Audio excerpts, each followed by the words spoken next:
Well, we all need someone we can lean on. And if you want it,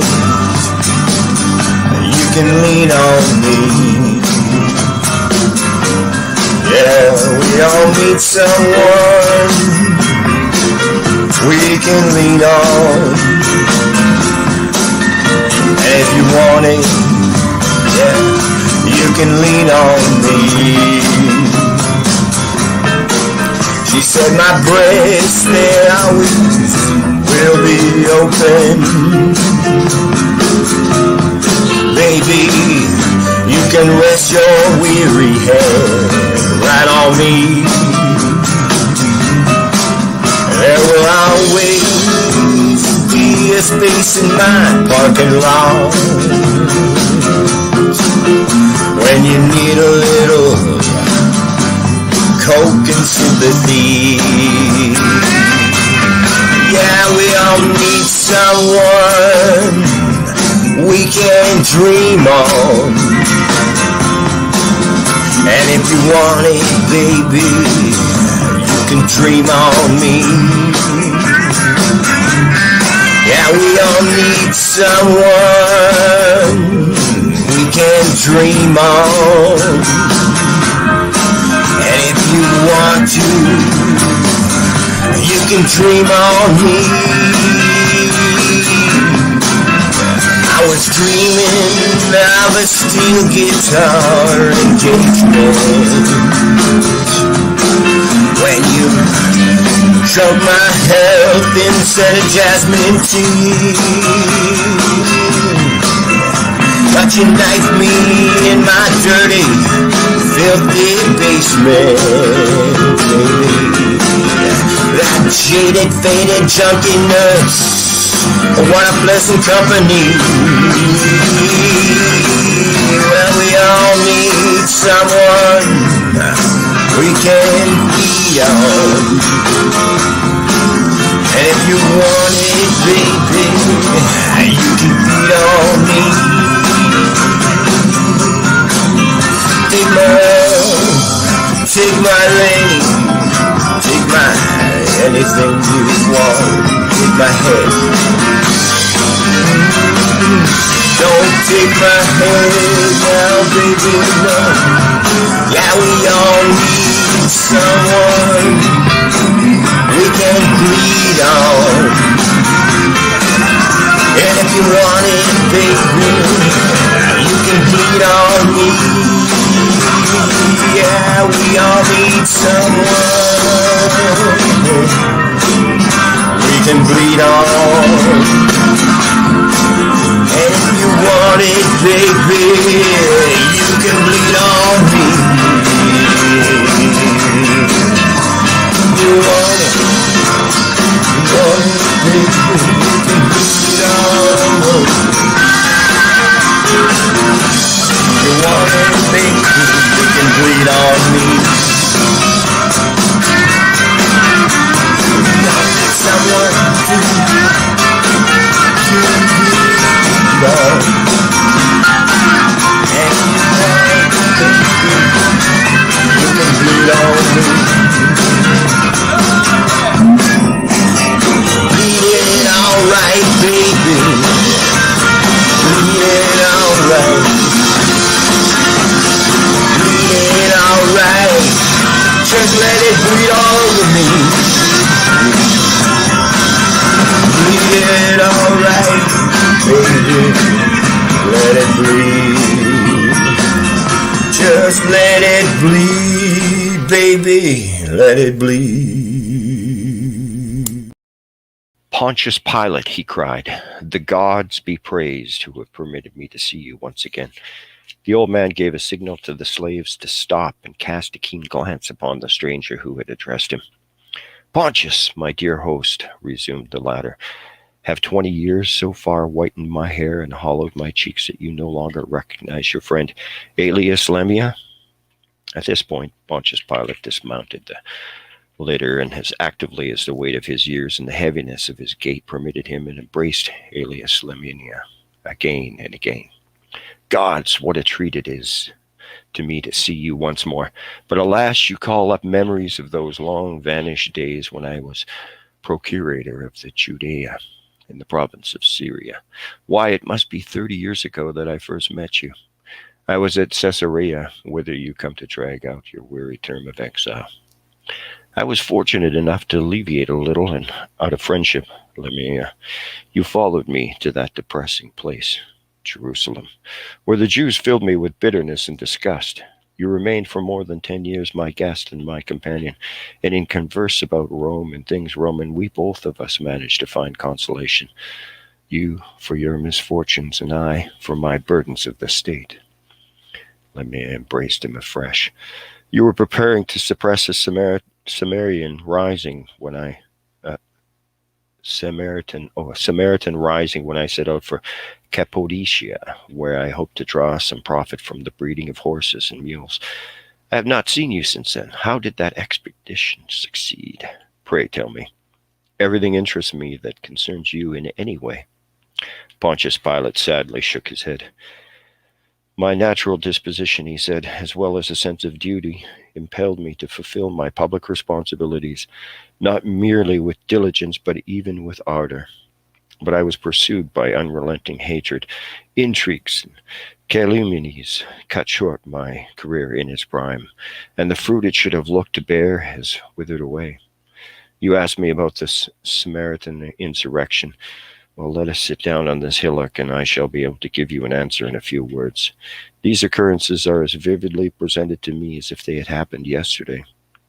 A man of the people of persuasive speech, there are such many to be met with in Syria, induced the Samaritans to gather together in arms on Mount Gerizim, which in that country is looked upon as a holy place, under the promise that he would disclose to their sight the sacred vessels which are in the ancient days of Evander and our father Aeneas, had been hidden away by an eponymous hero, or rather a tribal deity named Moses. Upon this assurance, the Samaritans rose up in rebellion, but having been warned in time to forestall them, I dispatched detachments of infantry to occupy the mountain and stationed cavalry to keep the approaches to it under observation. These measures of prudence were urgent. The rebels were already laying siege to the town of Teribatha, situated at the foot of Mount Gerizim. I easily dispersed them and stifled the as yet scarcely organized revolt. Then, in order to give a forcible example with as few victims as possible, I handed over to the execution the leaders of the rebellion. But you are aware, Lamia, in the strait of dependence I was kept by the proconsul of Vitellius, who governed Syria not in, but against the interests of Rome, and looked upon the provinces of the empire's territories which could be farmed out to Tetrarchs. The headmen among the Samaritans, in their resentment against me, came and fell at his feet, lamenting. To listen to them, nothing had been further from their thoughts than to disobey Caesar. It was I who had provoked the rising, and it was purely in order to withstand my violence that they had gathered together around Tiribatha. Vitellius listened to their complaints, and handing over the affairs of Judea to his friend Marcellus, commanded me to go and justify my proceedings before the emperor himself. With a heart overflowing with grief and resentment, I took ship. Just as I approached the shores of Italy, Tiberius, worn out with rage and the cares of the empire, died suddenly on the selfsame Cape Mizium, whose peak we see from this very spot magnified in the mist of the evening. I demanded justice of Cassius, his successor, whose perception was naturally astute and who was acquainted with the Syrian affairs. But marvel with me, Lamia, at the maliciousness of the fortune, resolved on my discomfiture. Caius, when his suite at the Rome of Jew Agrippa and his companion, the friend of his childhood, whom he cherished as his own eyes. Now Agrippa favored Vitellius, inasmuch as Vitellius was the enemy of Antipas, whose Agrippa pursued with his hatred. The emperor adopted the prejudices of his beloved Asiatic and refused even to listen to me. Pontius, replied Lamia, I am persuaded that you acted towards the Samaritans according to the rectitude of your character, and solely in the interests of Rome. Were you not perchance on that occasion a trifle too much influenced by that impetuous courage which has always swayed you? You will remember that in Judea it often happened that I, who was younger than you, should naturally have been more impetuous than you. I was obliged to urge you to the clemency and suavity. Suavity toward the Jews, cried Pontius Pilate. Although you have lived amongst them, it seems clear that you ill understand those enemies of the human race, haughty and at the same time base, combining an invincible obstinacy with despicably mean spirit.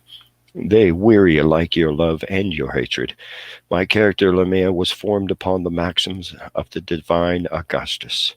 When I was appointed procurator of Judea, the world was already penetrated with the majestic ideal of the pars romana. No longer, as in the days of our internecine strife, were we witnesses to the sack of a province for aggrandizement of a proconsul. I knew where my duty lay. I was careful that my action should be governed by the prudence and moderation. The gods are my witnesses that I was resolved upon mildness, and upon mildness only.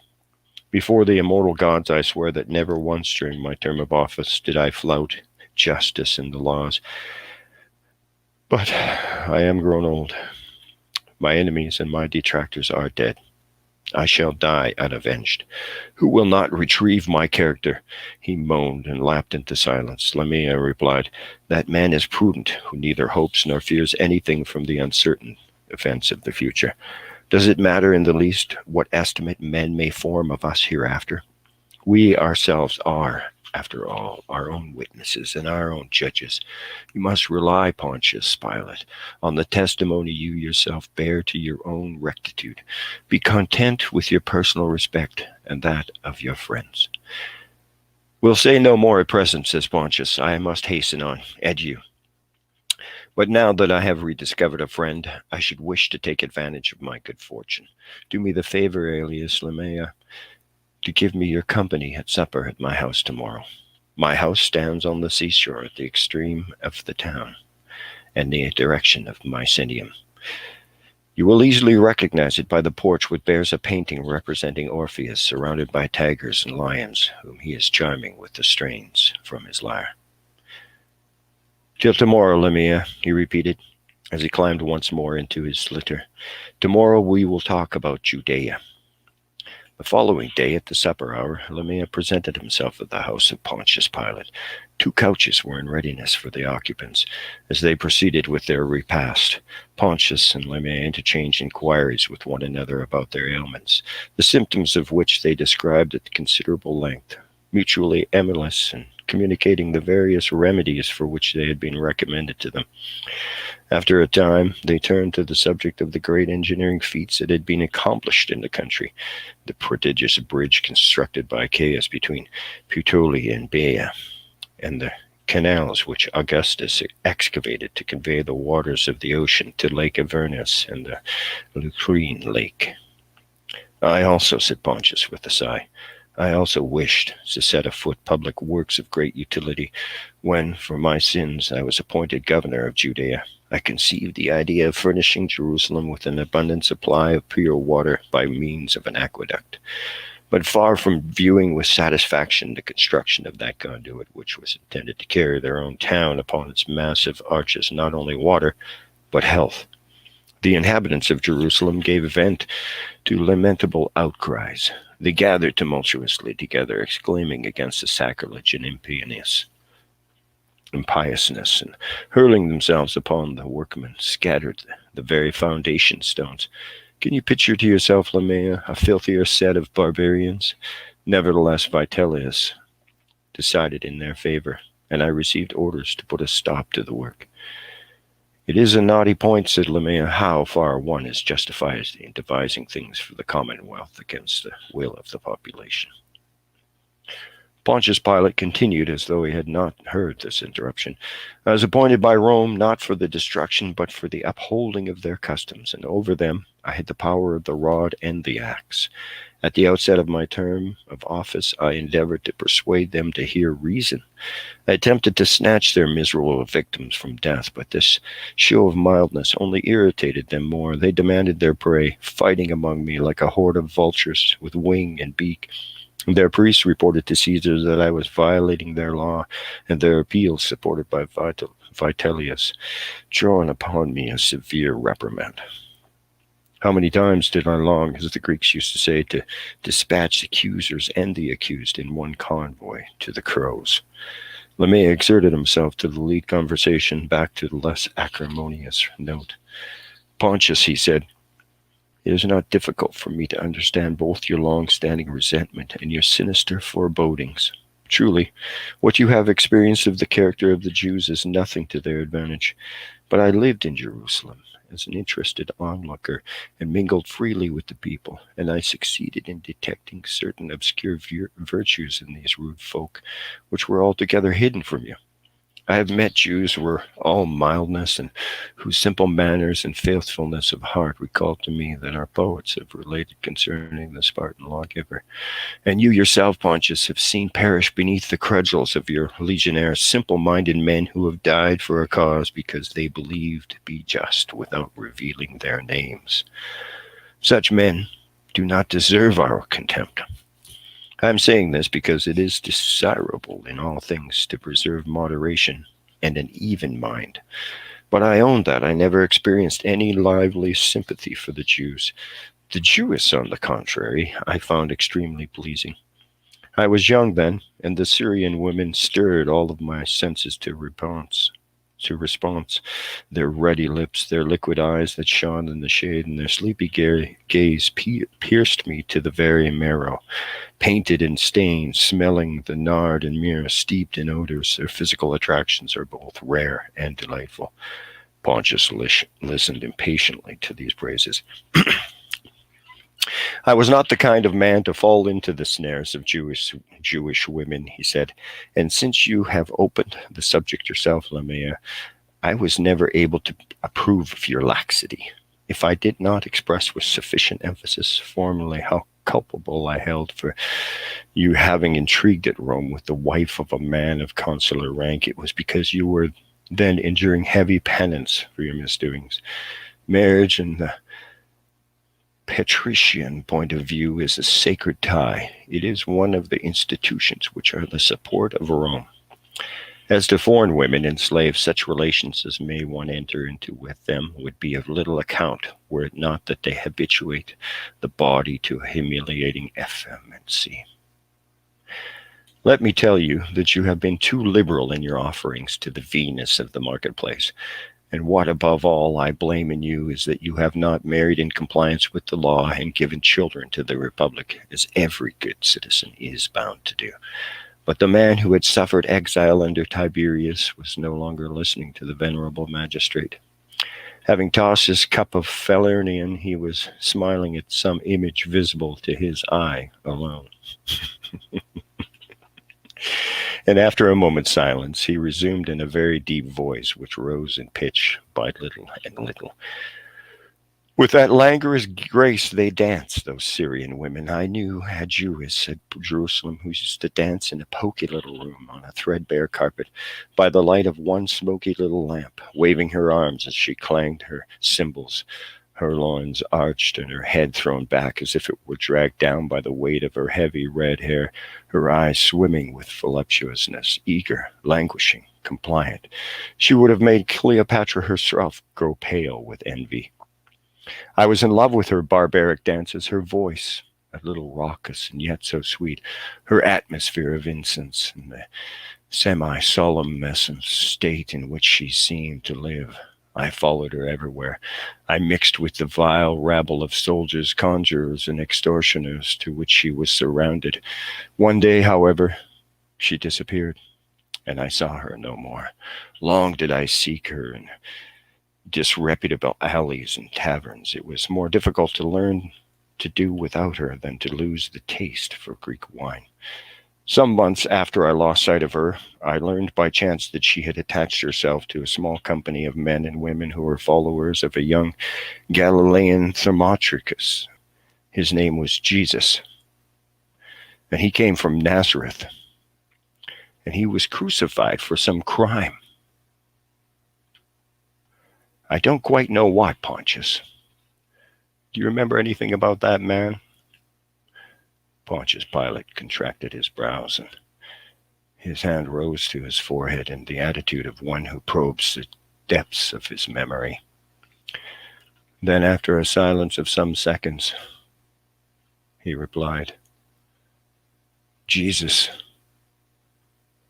as he murmured, Jesus of Nazareth? No, I cannot call him to mind.